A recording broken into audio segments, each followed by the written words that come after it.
Je suis au bureau d'accueil touristique de Mont-Tremblant pour une deuxième semaine consécutive, toujours en compagnie de Michel Fizet. Bonjour Michel. Bonjour. Alors, cette fois, on va explorer un autre secteur. En fait, on va explorer le parc du Mont-Tremblant, le parc national du Mont-Tremblant, plus précisément. Alors, je sais que c'est immense, ce parc-là. Qu'est-ce qu'on peut voir tout d'abord comme intérêt? C'est le plus grand parc provincial du Québec et il est divisé en 3 secteurs principaux. Le secteur de la Diable qui est à Lac-Supérieur, qui est le plus près de la ville de Mont-Tremblant. Et vous avez ensuite le secteur de la Pembina qui est au nord de Saint-Donat et le secteur de l'Assomption qui est au nord de Val-Saint-Côme. Alors, c'est très vaste. Il y a beaucoup de lacs, de rivières, d'activités, autant en été qu'en hiver. Et on peut y faire de la randonnée, du canot, kayak. Et le parc également organise des activités de découverte au courant de l'été pour les visiteurs. Ça, je crois que c'est quelque chose qui s'est développé beaucoup, les activités organisées. Moi, j'ai des souvenirs, étant enfant, il me semble qu'il n'y avait pas tant d'activités. Ah, c'est possible qu'aujourd'hui, il y en ait beaucoup, oui. Oui, OK. Parce que j'ai un souvenir des chutes de la Diable, en fait. Oui. Oui. Les chutes de la Diable, en fait, sont dans le secteur de la Diable. On se rend pour y accéder par une route qui est asphaltée et qui est du centre de découverte à peu près 5-7 minutes en voiture, mais de l'entrée de l'accueil de la Diable à peu près 15 minutes en voiture, mais toujours sur une route asphaltée. Et pour l'hébergement? Ils ont beaucoup d'hébergements. Ils ont des chalets, des refuges. Ils louent également canot camping pour ceux qui le désirent. Il y a des sites de camping. Ils ont des tentes Utopia et également... c'est du pré-campé, les tentes Utopia, alors tout est inclus. Et combien de temps à l'avance est-ce qu'il faut réserver? Je dirais que c'est le plus tôt possible. Quelquefois, sur le site, ça va être indiqué à quel moment c'est le temps de le faire. Ce qui n'est pas mauvais, c'est d'appeler la centrale et de voir quand est-ce que c'est le temps de réserver pour tel type d'hébergement. Alors, mon bureau touristique est ici, au coin de Montéraillon et 327.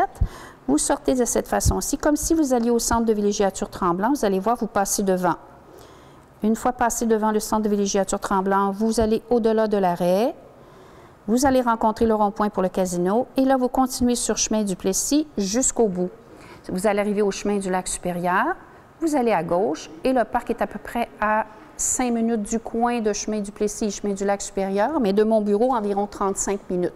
Vous arrivez à l'accueil du secteur de la Diable. Et là, dépendant de ce que vous voulez faire, il y a des distances pour le centre découverte et la chute du Diable est à peu près 15 minutes de l'entrée.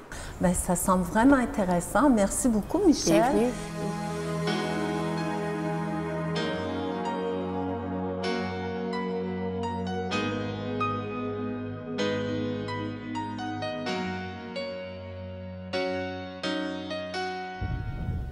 Me voici à l'entrée du Parc national du Mont-Tremblant et j'ai rendez-vous avec Jean-François Boilly qui va nous faire découvrir les attraits du secteur de la Diable.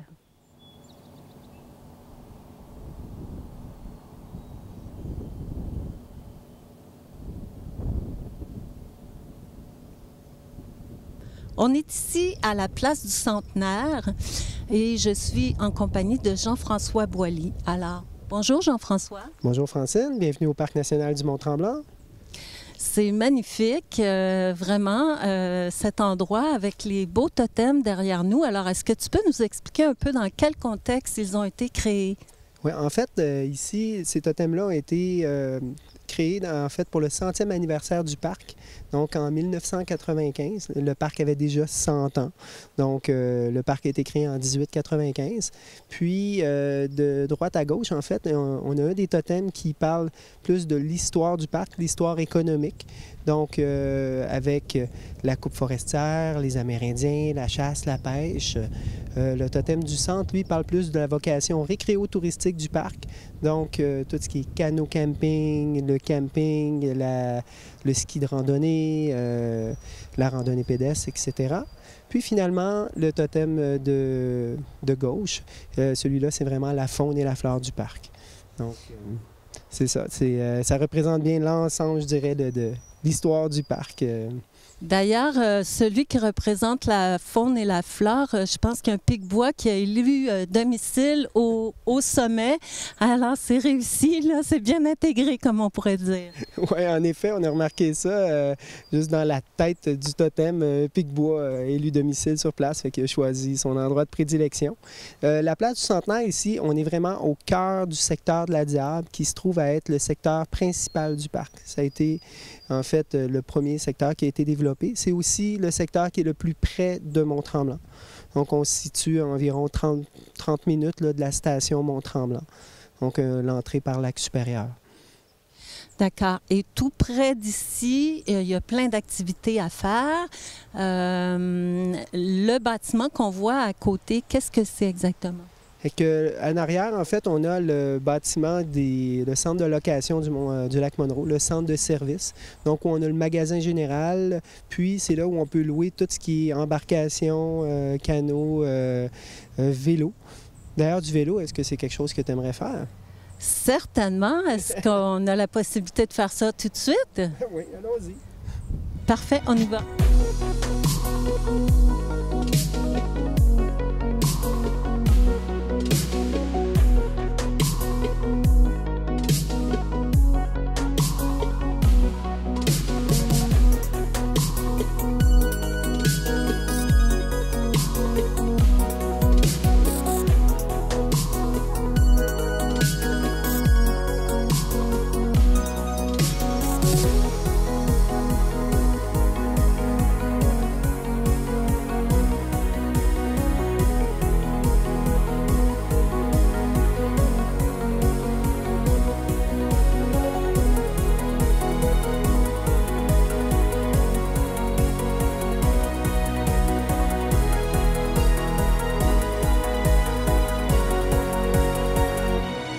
En ce moment, on est à la pointe de l'Étroit, donc vraiment au bout du lac Monroe.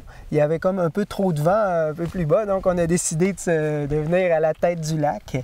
Mais d'entrée de jeu, c'est sûr qu'il y a beaucoup de camping. On a près de 450 emplacements de camping alentour du lac Monroe même et aussi au lac Chat, dans le secteur de la Diable.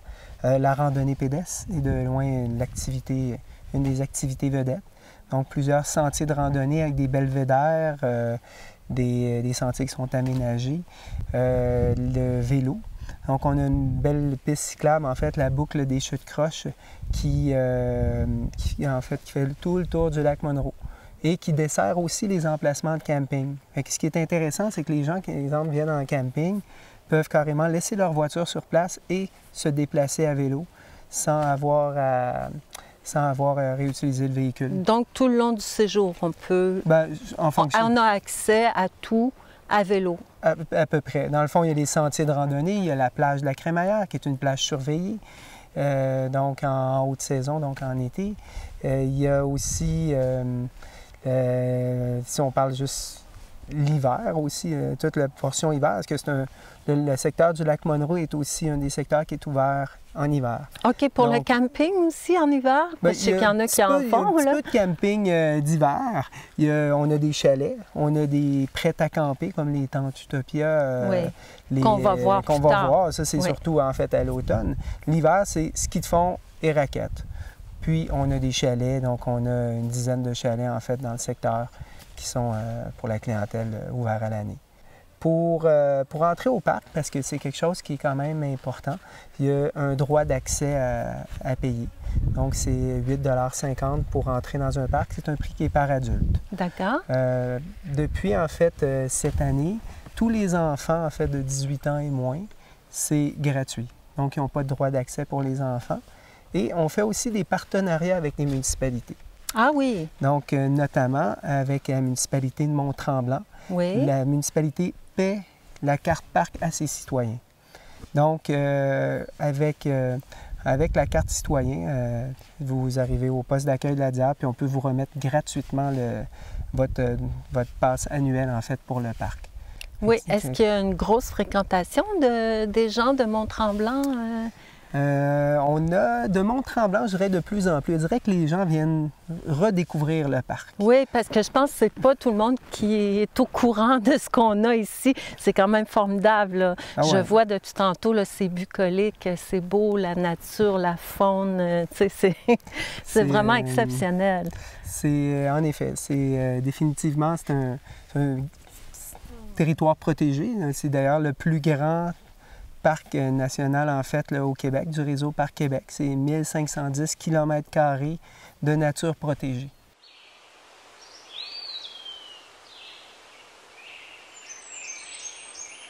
Je vous ai vu arriver tout à l'heure ici en kayak. Vous aviez l'air vraiment de vous amuser. Vous avez l'air d'apprécier votre séjour. Est-ce que... de quelle région êtes-vous? Moi, je suis de Boucherville, en banlieue, Rive-Sud.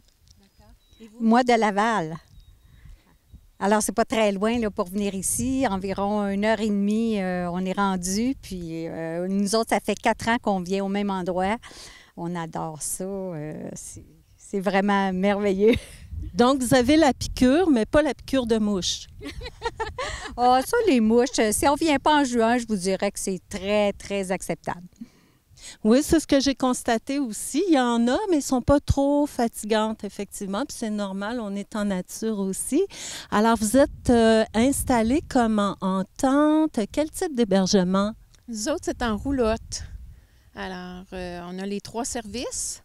Puis c'est la première fois qu'on vient et puis on trouve ça très agréable. On a un beau terrain, il est grand et on aime bien ça.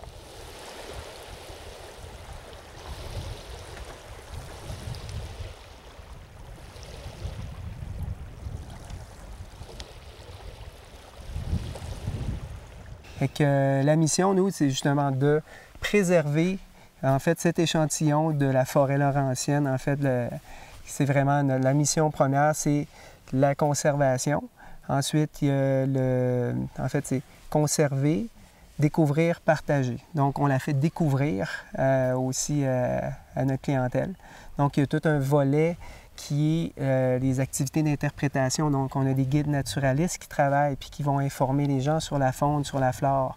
On a même une application, l'application Parc Parcours, qui permet aux gens de faire un sentier de randonnée pédestre et de se renseigner sur le milieu naturel au centre de découverte. On prête d'ailleurs des iPod Touch pour ceux qui n'ont pas nécessairement de téléphone intelligent et qui aimeraient utiliser cette application-là. C'est intéressant, là, c'est rendu dans les parcs, là. Ouais, L'image qu'on peut avoir, là, parce que moi, ça fait très longtemps que je suis venue au parc du Mont-Tremblant, alors l'image que j'avais gardée, là, je me rends compte que ça a beaucoup évolué. Ici, au parc, là, il y a beaucoup de choses qui se sont développées. Je dirais depuis que les parcs ont été... en fait, on fait partie du réseau de la CEPAC. Il y a définitivement beaucoup d'investissements qui ont été faits pour la mise en valeur de ces territoires protégés-là, puis pour le rendre accessible aussi. Donc, les gens l'apprécient énormément, puis comme tu dis, ça a tellement changé de revenir après, quand ça fait une dizaine d'années que tu n'es pas venu, puis tu découvres des beaux sentiers aménagés, un système de navettes qui permet de descendre la rivière du Diable en canot, puis qui nous ramène au départ ensuite. Ah oui, ça, c'est bien. Ah, il y a vraiment une panoplie de services là, qui ont... Oui. Ouais. Et pour tous ces services-là, -là, est-ce qu'on peut y aller spontané ou on doit réserver ou comment ça fonctionne exactement? C'est sûr que le camping, idéalement, on réserve d'avance. Les réservations sont très, très simples. Tout se fait en ligne sur le cepac.com. Les activités, côté activités, exemple les descentes de canot ou la Via Ferrata ou les activités guidées, on peut réserver en le faisant soit par téléphone ou aussi sur le site Internet. Mais je dirais, à l'exception de la haute saison, souvent on peut venir ici puis il reste tout le temps de la place. Exemple, s'il n'y a pas de... Vous allez au centre de location, s'il n'y a plus de place pour la descente de canot en rivière, il va quand même avoir des embarcations à louer pour en faire sur le lac. Voilà. Là. Mais c'est sûr que les réservations, en haute saison du moins, c'est quand même... Puis la haute saison ici, c'est de quel moment? Je dirais de la Saint-Jean-Baptiste à la Fête du travail. Ah oui, donc c'est pas mal. C'est tout l'été, finalement, la haute saison. À peu près. Là, on est dedans. Là. On est dedans. On est D'accord. dedans. On est dedans. Ouais. En tout cas, on est dedans. Il fait un temps magnifique. Il n'y a pas trop de mouches. Il y en a un peu, mais c'est gérable. Ouais. Il y en a une qui me tourne un peu autour, mais je ne me suis pas fait piquer, donc ça va. Et puis, l'eau est bonne. J'ai tâté l'eau tout à l'heure et puis c'est formidable. C'est vraiment un temps parfait pour la baignade. Alors, on invite les gens à venir profiter de ce magnifique parc. Si vous pensez que vous connaissez tout là, de la région de Mont-Tremblant, là, je suis certain, même si vous êtes de la région, que vous n'avez pas tout vu. Alors, venez au parc du Mont-Tremblant. C'est... écoute, ça fait moi une dizaine d'années que je suis dans le parc, puis je peux même pas dire que je le connais par cœur. C'est 1510 km² on s'étend jusqu'à Saint-Michel-des-Saints en passant par Saint-Donat, par Saint-Côme. C'est 400 lacs au total. Oui. Donc, des endroits pour se baigner, il y en a quand même plusieurs. C'est incroyable, c'est vraiment formidable. Alors, on continue notre tournée un peu partout dans le parc. C'est bon.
Bonjour. Bonjour. Je fais pour vous. Chantal, on aimerait ça faire la descente de canot les méandres. OK. Est-ce que vous avez une réservation? Non, mais Vous êtes chanceux, on a encore de la place aujourd'hui, mais vous savez que c'est préférable de faire une réservation. Je vais vous expliquer en quoi ça consiste. Alors, nous sommes ici, et puis l'autobus vous prend à partir d'ici et vous amène au lac Chat. Arrivé au lac Chat, vous allez faire la mise à l'eau de l'équipement que vous allez avoir choisi au préalable. Et puis par la suite, il y a un petit rapide ici de 300 mètres. Alors, très important toujours d'être à genoux dans l'embarcation, surtout quand c'est en canot, là, pour faire le rapide. Et il y a un sentier de portage aux côtés si vous choisissez de ne pas le faire. Et par la suite, ça va descendre comme ça pendant 6 km. Vous allez arriver au premier pont, vous êtes au pont de la Sablonnière. C'est la mi-parcours. Et par la suite, il vous restera encore 6 km à faire pour arriver au deuxième pont. Alors, le deuxième pont, vous êtes arrivé à l'entrée du parc, soit le pont de la Vache Noire. Alors, c'est un parcours de 12 km. Alors, toujours très apprécié par les clientèles. On fait ça en canot? Oui, en canot. En canot, il n'y a pas de problème. Alors, on va faire ça pour vous. Alors, votre départ va avoir lieu environ dans une dizaine de minutes, soit le départ de 10h30. C'est parfait, ça. Fait plaisir. Merci beaucoup. Fait plaisir. Au revoir. Voilà pour vous. Merci, voilà. Chantal. Fait plaisir. Si vous voulez l'ajuster avant votre départ, être sûr que ça fait. On va prendre les avirons juste à l'intérieur. C'est bon pour vous? Oui. Je pense que j'ai besoin d'aide. Merci. Voilà. Excellent. C'est parfait. Bon, avec ça, là, je pense que je vais flotter. Super. Et premier étage à l'envers.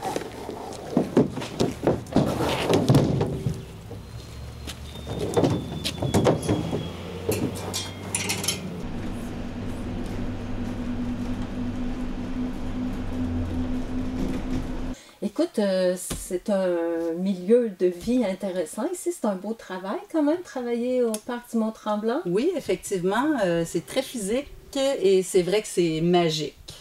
Et être c'est en avant mieux d'un lac, là. Ouais, c'est Ouais. mieux qu'être assis dans un bureau quand il fait beau comme ça. Là. Oui, c'est vrai. Puis comme je disais, là, 2 minutes, j'étais infographiste et donc j'ai été 23 ans assis sur mon derrière devant un ordinateur.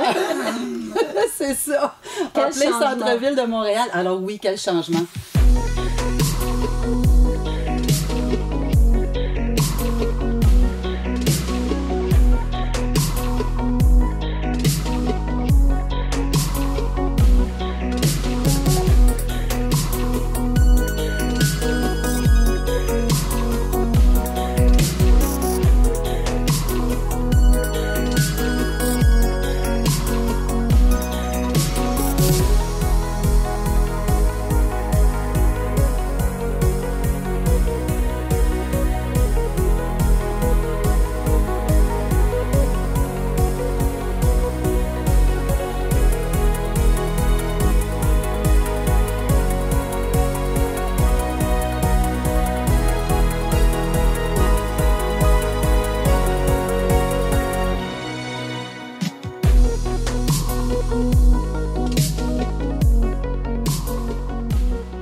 Jean-François, les tentes Utopia, ça m'intriguait énormément. Alors là, je vois, écoute, c'est vraiment parfait. C'est le meilleur des deux mondes. Alors, il y a du confort, puis en même temps, ben, c'est du camping. En effet, tu as un minimum de confort. Tu as vraiment tout le nécessaire pour cuisiner, capacité de 4 personnes. Les tentes sont tous, en fait, sont tous implantées dans des sites de camping qui étaient existants. Donc, ils ont accès à un point d'eau à proximité, à un bloc sanitaire. Ça permet, je dirais, aux gens qui n'ont pas d'équipement ou qui ont des trop petites voitures de camper. Puis, l'air de vie est quand même impressionnant à l'intérieur. Oui, c'est spacieux, effectivement, c'est spacieux. Puis, il y a les divisions aussi pour les chambrettes. Ouais, ça permet souvent, ce que les jeunes familles aiment bien, c'est que si les enfants font des siestes en après-midi, à l'intérieur de la section chambre, c'est totalement opaque. Donc, il fait noir, en effet. C'est un gros plus. Et c'est le concept qu'on a amené dans les parcs il y a environ 5 ans. Puis, sérieusement, c'est quand même assez populaire. On l'a implanté dans plusieurs des parcs nationaux au Québec. L'implantation des tentes Utopia était aussi dans un objectif de combler le déficit nature. On s'est rendu compte dans quelques études que les gens de la région des grands centres, habituellement, ne venaient pas camper. Et une des raisons premières, c'est qu'il n'y avait pas l'équipement ou il y avait des voitures trop petites. On s'entend que pacter une famille de 2 enfants dans une Fiat 500 ou quelque chose comme ça, c'est pas nécessairement facile. Donc, ça vient vraiment répondre à ce besoin-là des gens qui aimeraient venir camper, qui aimeraient faire découvrir la faune, la flore des parcs nationaux, mais qui n'ont pas l'équipement nécessaire. Ici, au Parc national du Mont-Tremblant, on en a une 50aine. Faut réserver d'avance, surtout les fins de semaine.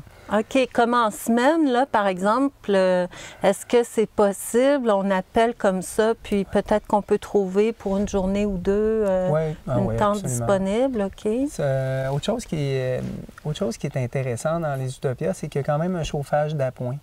Fait qu'on se rend compte que ça permet aux gens d'étirer leur saison de camping. Ah oui. Et venir camper ici à l'automne dans les couleurs, c'est vraiment magique. Là. Oui, ça doit être magnifique. Puis même si la nuit est plus fraîche, tu tempères avec le chauffage, fait que c'est un gros plus. Donc, c'est tout équipé. Est-ce que c'est la literie aussi ou... On fait la location de literie sur place. En fait, c'est la seule chose qui n'est pas vraiment compris dans la tente Utopia.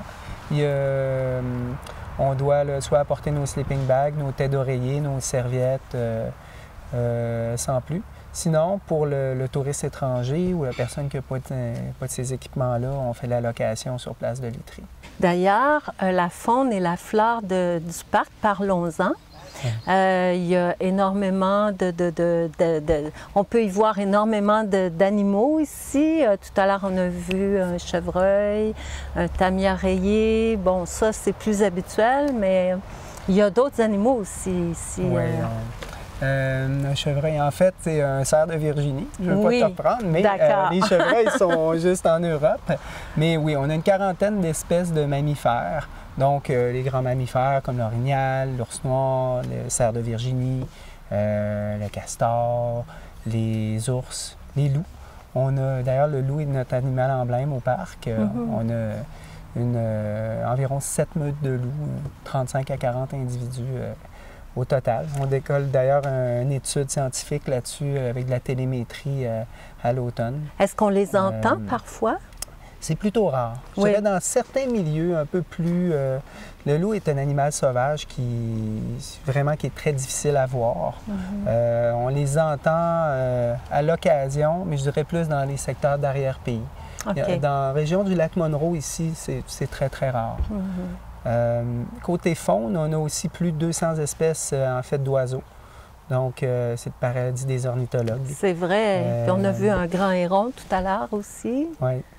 Fait que, si on a un recensement ornithologique, en fait 2 recensements par année, puis qui est organisé en fait par un petit club d'ornithologues local. Dans tous les parcs nationaux, il y a un volet qui est vraiment la découverte. Donc, on a un calendrier d'activités, puis des activités avec des guides naturalistes. Que ce soit au centre de découverte ou dans différents endroits dans le parc, chaque jour a en fait des activités au programme. Ça peut être une activité, exemple, sur le loup ou une activité sur le huard. On a des activités qui incluent des canots, du rabasca, des trucs comme ça. Okay. Puis, fait intéressant, pour les enfants, en fait, de moins de 17 ans, les activités de découverte qui ont habituellement ce qu'on appelle les activités tarifées, parce qu'il y a une location d'embarcation, que ce soit un kayak, canot, etc., c'est gratuit pour les enfants. Un bel incitatif quand même. Oui. Donc, pour les enfants, vraiment, l'accès gratuit. En plus, les activités découvertes animées gratuites. C'est un volet éducatif qui est le fun. On a d'ailleurs beaucoup de sorties scolaires au printemps, notamment au printemps. Très intéressant. En tout cas, il y a tout ce qu'il faut pour passer de magnifiques vacances ici, c'est certain. Merci beaucoup, Jean-François. Puis, merci, on va continuer d'explorer. On va aller voir certains points de vue là, qui apparemment est très, très beau. Le sentier de la Roche et le sentier de la Corniche. Oui. Si vous avez la chance de monter en haut, vous allez avoir une vue sur la vallée de la Diable là, qui est imprenable.